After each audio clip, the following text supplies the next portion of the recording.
मैं सच बोलूं तो कल रात तक मुझे भी नहीं था कि आज सुबह ऑर्डर आएगा, क्योंकि ऑफ था। फिर भी हमें ऑर्डर मिला, तो इन राइटिंग में हमें ऑर्डर मिला है। उसके बाद हम बैक हुए हैं। पहली बार हुआ कि हमारे तकरीबन सारे मसले हल हो गए, जिसमें हमारा मेजर जो था, एक तो हो गया पैसेंजर टैक्स का, और उससे सबसे बड़ा जो था पिछले 1.5-2 साल से जो लड़ रहे हैं वो था फिटनेस का। हमने ये एग्री किया कि हम पैसेंजर टैक्स ऑनलाइन हुआ हम एडवांस देंगे, मगर हमसे क्वार्टरली करके लो। हाँ, 3 महीने का करके लो। खुशी का दिन है आज, बैसाखी का दिन है। आप सबको भी स्ट्रेट लाइन की टीम की तरफ से बैसाखी की बहुत बहुत मुबारकबाद। और आज बैसाखी के दिन ट्रांसपोर्टर्स को हमारे जम्मू कश्मीर के एक बहुत बड़ा तोहफा मिला है। जैसे कि आप सब जानते हैं कि 17 अप्रैल को कह दिया गया था ऑल जे&के ट्रांसपोर्ट वेलफेयर एसोसिएशन के चेयरमैन द्वारा कि चक्का जाम कर दिया जाएगा अगर उनकी डिमांड्स हैं वो पूरी नहीं की गई। लेकिन बैसाखी के दिन एक बहुत बड़ा तोहफा जो है एलजी एडमिनिस्ट्रेशन द्वारा जो है इन्हें मिला है, और आज ढोल नगाड़ों के साथ जो है ये जश्न मनाया जा रहा है। मेरे साथ ऑल जे&के ट्रांसपोर्ट वेलफेयर एसोसिएशन के चेयरमैन अजीत सिंह हैं, इनसे बातचीत करेंगे। सबसे पहले तो बैसाखी की बहुत बहुत मुबारकबाद, और दूसरी मुबारकबाद बनती है कि अब जो चक्का जाम है वो नहीं होगा, क्योंकि पब्लिक तो यही सोचकर बैठी थी कि 17 अप्रैल को जो हमारे काम हैं वो ठप हो जाएंगे, क्योंकि उस दिन चक्का जाम जो है ट्रांसपोर्टर्स कर रहे हैं। ये जो जंग आपने इतने समय से आप लड़ रहे थे, सबसे पहले तो मुझे ये बताएं कि क्या इस बार भी जम्मू कश्मीर के ट्रांसपोर्टर्स आश्वासन लेकर आए हैं कि इस बार जो है पक्के तरीके से अपनी डिमांड जो है पक्की करवा कर एक मोहर लगवा कर आए हैं? पहले नमस्कार जी, सत श्री अकाल। सबसे पहले तो मैं विश्व भर के और जेके यूटी के सर को बैसाखी की लाख लाख बधाई देता हूँ। उसके बाद आपने कहा कि ट्रांसपोर्ट के लिए हम लड़ रहे थे। मुझे आए हुए 8-9 महीने हो गए, मैं भी लड़ रहा था, मेरे पहले जो थे वजीर साहब वो भी लड़ते ही रहे। मगर इस बार सबसे बड़ी एक हमारी अचीवमेंट कहूँगा मैं, क्योंकि मैं हमेशा जब से आया हूँ तो मैं टेबल टॉक में विश्वास करता हूँ। मैं हमेशा बोलता हूँ कि हर एक मुद्दा जो है टेबल में बैठ के हल होता है, और इस बार मुझे क्वेश्चन किया गया था कि हर मुद्दा टेबल में हल होता है, तो आपने फिर स्ट्राइक कॉल क्यों की, 17 की स्ट्राइक कॉल क्यों की? तब भी मैंने यही जवाब दिया था कि 17 की स्ट्राइक जब हमने कॉल की तो उस दिन 11 दिन पड़े हुए थे। हमने 11 दिन इसी टेबल टॉक के लिए हमने रखे हुए थे, तो हमारा टेबल टॉक सक्सेस रहा है। दूसरा, आपने बोला कि आश्वासन लेके आए हैं। हाँ, मैं आपको बता दूं, लंबे समय से जब भी हम देखते हैं कि ट्रांसपोर्टर स्ट्राइक करने के लिए कहते हैं कि अब स्ट्राइक किया जाएगा, चक्का जाम किया जाएगा, तो होता ये है कि एक आश्वासन जो है एडमिनिस्ट्रेशन की तरफ से मिलता है और ट्रांसपोर्टर्स जो है अपने अपने घरों को खुशी से लौट जाते हैं। बहुत बार ऐसा हुआ है। इसमें ऐसा है कि सबसे बड़ा हमारा बर्निंग इशू जो था वो पैसेंजर टैक्स का था। पैसेंजर टैक्स का मैं आपको पहले थोड़ा ब्रीफ कर देता हूँ कि पैसेंजर टैक्स क्या है। पैसेंजर टैक्स सितंबर 2022 से पहले हमेशा हम पैसेंजर से पहले जो किराया लेते हैं उसमें एक नॉमिनल एक पैसेंजर टैक्स होता है। हम पैसेंजर से लेके सरकार को टैक्स देते हैं। तो मगर सितंबर 2022 में सरकार ने टोटल टैक्सेस ऑनलाइन किए, जिसका हमने वेलकम किया कि ठीक है जी ऑनलाइन हो रहे हैं। मगर उसमें दिक्कत क्या हो गई, ऑनलाइन होने के साथ साथ कंप्यूटर ने हमारा पैसेंजर टैक्स 1 साल का एडवांस उठाना शुरू कर दिया। अच्छा। मतलब आज आप 1 अप्रैल को जा रहे हो, 1 अप्रैल 23 को जा रहे हो, तो वो 31 मार्च 24 तक का मांगेगा। अच्छा। तो 31 मार्च क्या होता है कि जैसे हमारे टोटल डॉक्यूमेंट्स, हर साल के डॉक्यूमेंट्स है, फिटनेस, टोकन टैक्स सब ड्यू होते हैं, तो हम मतलब गाड़ी के हिसाब से है। जैसे आप पकड़ लीजिए, बस का अगर 1.5 से 2.25 लाख रुपए लगता है, उस वक्त अगर बड़ी बस वाला पैसेंजर टैक्स एडवांस देगा तो 1.5 से 2.25 लाख उसका और लग जाएगा। वो कहाँ से एडवांस में दे देगा? कल खुदा ना खास्ता, भगवान ना करे, कहीं कोई गाड़ी एक्सीडेंट होती है, 3 महीने के लिए खड़ी होती है, तो आप एडवांस में टैक्स दे चुके हो। एक्चुअली मैं पहले बता रहा हूँ कि टैक्स पैसेंजर से लेकर देना होता है। मगर फिर भी हमने ये एग्री किया कि हम पैसेंजर टैक्स ऑनलाइन हुआ हम एडवांस देंगे, मगर हमसे क्वार्टरली करके लो। हाँ, 3 महीने का करके लो। वो इन राइटिंग में हमें ऑर्डर मिला है। उसके बाद हम बैक हुए हैं। दूसरा हमारा सबसे बड़ा जो मुद्दा था, आपने देखा होगा आए दिन ई रिक्शाज़ को लेके झगड़े हो रहे हैं। तो ई रिक्शा एक बड़ा सेंसिटिव सा इशू बन गया था, क्योंकि e rickshaw no doubt public की डिमांड में ई रिक्शा है। तो ये स्मार्ट सिटी हुई है, स्मार्ट सिटी के तहत ई रिक्शा है। मगर कहीं ना कहीं ऐसा हुआ, कोई पॉलिसी कंप्लीट किए बिना ई रिक्शा है। इसमें मैं गुरेज नहीं करूँगा बोलने में, क्योंकि आप ई रिक्शा चंडीगढ़ जाएं, यूटी कहीं भी जाएं, दिल्ली जाएं, तो वहाँ में ई रिक्शाज़ की जब डीलर से ई रिक्शा ख़रीदा जाता है तो वहाँ से प्लेट लग के निकलता है, वो नंबर प्लेट के साथ में एक प्लेट लगती है कि ये ई रिक्शा इस डीलर से निकला और ये इस रूट में चलेगा। क्योंकि हमारी मेन प्रॉब्लम जो है वो ये है कि हमारे रूट निर्धारित नहीं किए गए थे। स्टैंड नहीं है।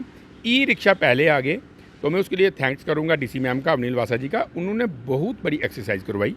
उन्होंने 91 या 92 जो हमारे रूट्स थे वो आइडेंटिफाई किए। हाँ, उन्होंने आइडेंटिफाई कर लिए हुए हैं। मगर कहीं ना कहीं ई रिक्शा की आपस में यूनिटी नहीं होने के कारण, ऐसा कहूँ कि ई रिक्शा और ऑटो वालों की यूनिटी जो है वो बन नहीं पा रही है। नहीं, पहले मैं कहूँगा कि ई रिक्शा की आपस में यूनिटी नहीं थी, पहले खुद की ही यूनिटी नहीं थी, तो उसमें भी कुछ ग्रुपिज्म हो गया हुआ है। आपने देखा होगा 4-5 दिन पहले एक ग्रुप ने हमारे पास आके all J&K transport welfare association को ज्वाइन किया। एक्चुअल में all J&K transport welfare association एक अम्ब्रेला एसोसिएशन है। ये टोटल यूनियंस के ऊपर हम एक अम्ब्रेला हैं, तो हम इनका छाता हैं, इनके वेलफेयर का छत्र छाया में समझ लीजिए। तो जिस दिन उन्होंने हमें ज्वाइन किया, हमने दूसरे ही दिन डीसी मैम से रिक्वेस्ट की, डीसी मैम से टाइम लिया, डीसी मैम के साथ बैठे, हमने वहाँ में दोनों ग्रुपों को बुलाया, बैठे। तो एक्चुअल में कल सैटरडे को डीसी मैम ने हमें फिर बुलाया हुआ था, तो हमने ही कल के लिए माफ़ी मांगी थी, क्योंकि हम इन कामों के लिए लगे हुए थे, फिटनेस और पैसेंजर टैक्स, मेन फिटनेस और पैसेंजर टैक्स, जम्मू में चक्का जाम ना हो। जी, तो वो डीसी मैम ने आप पकड़िए, तो हमारा 90% काम जो ई रिक्शा वाला है वो सॉल्व हो गया हुआ है। मंडे को हम उनसे बैठेंगे, सिर्फ वो ई रिक्शा को जोड़ना है, बाकी हमारी प्रॉब्लम सॉल्व होगी ई रिक्शा की। सिर्फ मंडे को जो ग्रुप है उनको इकट्ठा करना है, फिर हमने डीसी मैडम से बात करनी है। डीसी मैम ने कुछ ड्यूटी हमारी लगाई थी। यानी कह सकते हैं कि जम्मू में जो इस समय जो ई रिक्शा की लड़ाइयाँ देखने को मिल रही हैं वो इस ग्रुपिज्म की वजह से है। हाँ, बिल्कुल ग्रुपिज्म की वजह से। कहीं ना कहीं ऑटो वालों का और ई रिक्शा वालों का भी कम्युनिकेशन गैप है, बहुत है। कहीं ना कहीं ई रिक्शा वालों को भी समझना पड़ेगा कि 0 माइल कनेक्टिविटी जो उनको दी गई है, घर से आप अभी यहाँ हैं, हम यहाँ से ई रिक्शा वाले को लेके बाहर ऑटो स्टैंड या मेटाडोर स्टैंड में पैसेंजर को छोड़ना है। ई रिक्शा जो है मेटाडोर ऑटो के लिए एक सुविधाजनक चीज़ है, घर से पैसेंजर को लाके उनके पास छोड़ रहा है। हाँ, कहीं ना कहीं वो बोल रहा हूँ कम्युनिकेशन गैप है उनमें। वो हमने, आप समझ लीजिए कि जो पहली मीटिंग की हमने मोटा मोटी वो फुलफ़िल कर दिया हुआ है। मंडे को हम फिर डीसी मैडम के साथ बैठेंगे, उसमें हमारे स्टैंड के मुतालिक और रूट्स के मुतालिक जो डिस्कशन है वो मंडे को होगी। और इनको एक करने वाला काम हमने वो 3-4 दिन पहले ही ई रिक्शा वाला कर दिया। यानी आने वाले समय में जो है देखने को मिलेगा कि जो ई रिक्शा और ऑटो वाले हैं इनकी एक यूनिटी देखने को मिलेगी जम्मू शहर में। ये आपको आने वाले टाइम में ई रिक्शा और ऑटो वालों का बहुत अच्छा भाईचारा मिलेगा, बहुत अच्छा। जो भाईचारा कहीं ना कहीं इस वक्त लग रहा है कि ख़राब हो रहा है, मगर वो आने वाले विद इन ए वीक, वो आने वाले दिनों में आपको बहुत अच्छा भाईचारा मिलेगा वो। अच्छा, मेरा एक सवाल है आपसे कि पिछली बार जब चैम्बर ने एक जो है वो कॉल दी थी स्ट्राइक की, और जिसमें ट्रांसपोर्टर्स को खुले दिल से कहा गया था आके हमें ज्वाइन कीजिए, लेकिन ट्रांसपोर्टर्स ने उस टाइम फुली तरीके से जो है इनकार कर दिया था और ट्रांसपोर्टर्स जो है सड़कों पर अपनी गाड़ियाँ लेकर चल रहे थे। अब ट्रांसपोर्टर्स ने जो है चक्के जाम के लिए जो कहा एक कॉल दी थी, अब मुझे बताएं क्या चैम्बर का सपोर्ट आपको रहा? क्या आप उनके पास गए? क्या वो आपके पास आए? क्योंकि ज़रूरत तो अब शायद आपको है। मैं इससे भी थोड़ा सा पीछे जाऊंगा। अगस्त में एक स्ट्राइक की कॉल की थी बार एसोसिएशन ने, ठीक है। एक्चुअल में बार एसोसिएशन, चैम्बर और ट्रांसपोर्ट, आप समझ लो कि ये 3 भाई हैं, 3 स्तंभ बोल सकते हो, 3 पिलर बोल सकते हो, है ना। आज अगर हमने स्ट्राइक की कॉल की, तो आज हमें लग रहा है कि हमें चैम्बर की ज़रूरत है, बार की ज़रूरत है। एक्चुअल में सिस्टम क्या होना चाहिए कि हमारी जो प्रॉब्लम्स हैं, अगर हमने अपने भाई का सहयोग लेना तो पहले भाई के साथ बैठ के प्रॉब्लम को डिस्कस करेंगे कि हमारी ये प्रॉब्लम है। हो सकता है यहाँ मेरा चैनल नहीं है, वहाँ में चैम्बर का चैनल हो, यहाँ चैम्बर का नहीं है, बाहर का हो, ये हमारा एक भाईचारा है, ठीक है। तो जब बार की हुई थी तब भी मैंने यही बात बोली थी कि हमें कॉन्फिडेंस में नहीं लिया गया। अगर हमसे ट्रांसपोर्ट से सपोर्ट चाहिए, हो सकता है भाई किसी एक दायरे तक आप सीमित हो सकता है उससे एक स्टेप आगे हम हो या हमसे एक स्टेप आगे आप हो, तो हमेशा वो प्रॉब्लम अगर किसी को सपोर्ट चाहिए तो पहले बैठ के डिस्कस करना बड़ा ज़रूरी है। हमने जो किया, अभी की जो बात कर लूँ, अभी हमने जो किया, हमें कहीं ना कहीं था कि बार और चैम्बर हमारे साथ है, मगर हमने भी उनको कॉन्फिडेंस में नहीं लिया था। क्यों? हमने भी जैसे को तैसा नहीं, जैसे को तैसे भी नहीं बोलूँगा, क्योंकि ट्रांसपोर्ट जो आप वर्ड यूज़ करते हैं चक्का जाम, चक्का किसका है? ट्रांसपोर्टर का चक्का है। तो ट्रांसपोर्टर का चक्का है तो ट्रांसपोर्टर जाम करेगा। ट्रांसपोर्टर जाम करना चाह रहा है कि ट्रांसपोर्टर की अपने पेट में आई हुई है बात। ये जो हमारे काम थे ये हमारे पेट में बोलूँगा लात थी, क्योंकि हमारी रोजी रोटी को छीना जा रहा था। कल शाम को ही हमने चैम्बर के साथ और बार के साथ भी बैठना था, क्योंकि मंडे को चक्का जाम था। तो हमने कल उनसे, मगर उससे पहले ही भगवान ने इतनी कृपा की कि ट्रांसपोर्ट वालों के लिए बैसाखी का त्यौहार इतना मतलब बढ़िया रहा कि बैसाखी का एक बहुत बड़ा तोहफा जो है हमें honourable lieutenant governor Manoj Sinha साहब ने दिया है, क्योंकि इसमें direct lieutenant governor Manoj Sinha साहब ने खुद इंटरफेयर किया है। वो कल दिल्ली थे, फिर भी हम उनके पूरे राब्ते में थे, उनसे पूरे टच में थे। कल रात को भी बात हुई थी। उन्होंने कल ही हमें आश्वासन दिया था कि आज आपको ऑर्डर मिलेगा, और आज हमें ऑर्डर मिला। पहली बार हुआ कि हमारे तकरीबन सारे मसले हल हो गए, जिसमें हमारा मेजर जो था, एक तो हो गया पैसेंजर टैक्स का, और उससे सबसे बड़ा जो था पिछले 1.5-2 साल से जो लड़ रहे हैं वो था फिटनेस का। कि फिटनेस जो है ऑल ओवर इंडिया में, पूरे भारतवर्ष में साल में एक बार हो रही है। तो हमारा यहाँ क्या किया गया था कि 15 साल की जो लाइफ है गाड़ी की, 15 साल की गाड़ी जो लाइफ हो चुकी है उसके ऊपर की जो फिटनेस है वो साल में 2 बार हो रही है। फिटनेस एक्चुअल में क्या है, मैं आपको परिभाषा समझा दूं। फिटनेस का मतलब होता है गाड़ी का चेकअप, गाड़ी का चेकअप करना, हेल्थ चेकअप कह लें। हाँ, हेल्थ चेकअप कह सकते हैं। हम उसके साथ हैं कि गाड़ी का चेकअप होना चाहिए। हम अगर अपना हेल्थ चेकअप करते हैं, गाड़ी का भी चेकअप होना चाहिए, मगर उसमें अगर डबल टाइम फीस लेंगे तो वो बड़ी प्रॉब्लम हो जाएगी। एक तो हमारी फ़ी पहले ही जो थी 1600% बढ़ा दी गई थी, तो अभी साल में 2 बार होती है तो वो समझ 3200% हो जाती है। तो हमने ऑनरेबल एलजी साहब से, मनोज सिन्हा साहब से पहले भी 3-4 बार हम मुलाकात की। उन्होंने फाइलें मार्क कर करके नीचे भेजी। अभी नीचे मैंने उस दिन भी प्रेस कॉन्फ्रेंस में बोला था कि नीचे कौन सा टेबल है जहाँ फाइलें रुक रही हैं। बाबू लोग, हाँ, अभी देखिए, मगर आज मैं नहीं बोल पाऊंगा कि आज हमारे काम हो गए, हो चुके हैं।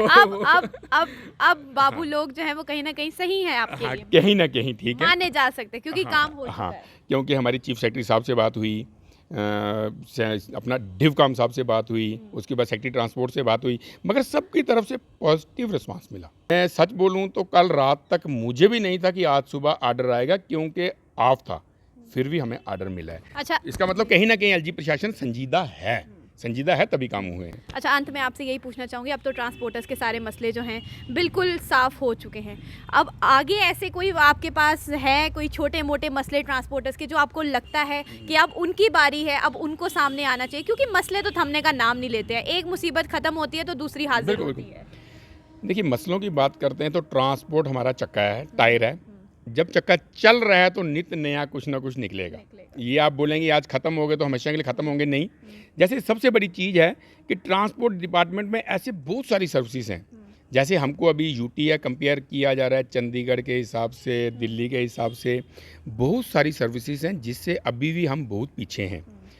कुछ ऐसा सिस्टम होना चाहिए, फेसलेस सिस्टम हो हमारे, हमको बार बार डिपार्टमेंटों के चक्कर ना काटने पड़े, हाँ, ट्रांसपेरेंसी हो, डिपार्टमेंटों के चक्कर ना काटने पड़े। जैसे आपने 3-4 दिन पहले भी देखा होगा, एक ARTO साहिबान की एक लिस्ट निकली थी। उस लिस्ट से हम बड़े सेटिस्फाइड थे, बड़े डिसेंट्रलाइज्ड तरीके से वो ट्रांसफर्स हुई।